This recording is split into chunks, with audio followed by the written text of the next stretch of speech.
Buti nakarating ka. Pumunta lang naman ako dito para ibigay sa'yo ito. Ang susunod na programa ay rated PG. Ito ay nangangailangan ng patnubay at gabay ng magulang para sa mga batang manunood.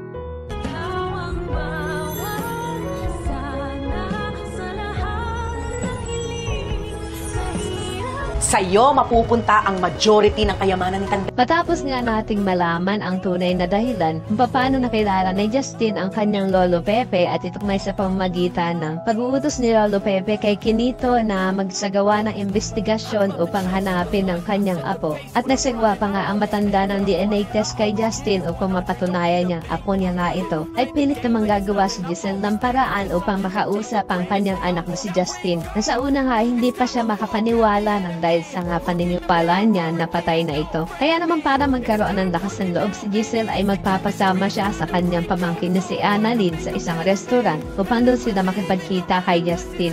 Na napapayag naman ng kanyang amang si Eric. Ayon naman kay Justin ay Pasko naman daw kaya naman maibibigay daw siya sa kanyang inang si Giselle na tsak pag nakita niya daw ito ay tatamaan siya ng sobra. Medyo matatagalan naman ang pagdating ni Justin sa kanilang meeting place at akala nga ni Giselle ay hindi nasusulpot ang kanyang anak. Kaya naman nang makita ni Giselle ang kanyang anak na papalapit na sa kanila ay gusto niya itong yakapin sana. Pero malamig ang pakikitungo nito si Justin at hindi siya magpapayakap sa kanyang ina. Dahil ang tanging pakay lang naman daw ni Justin ay ibalik ang ipit na binigay sa kanya ni Giselle nung bata pa siya. Medyo natuwa naman itong si Giselle at sabi niya pa nga na siya ang nagkapit mismo sa group nito. Yun nga lang ipapamukha ni Justin kay Giselle na ang pakilala lamang ng kanyang ina sa kanya ay Tita Giselle.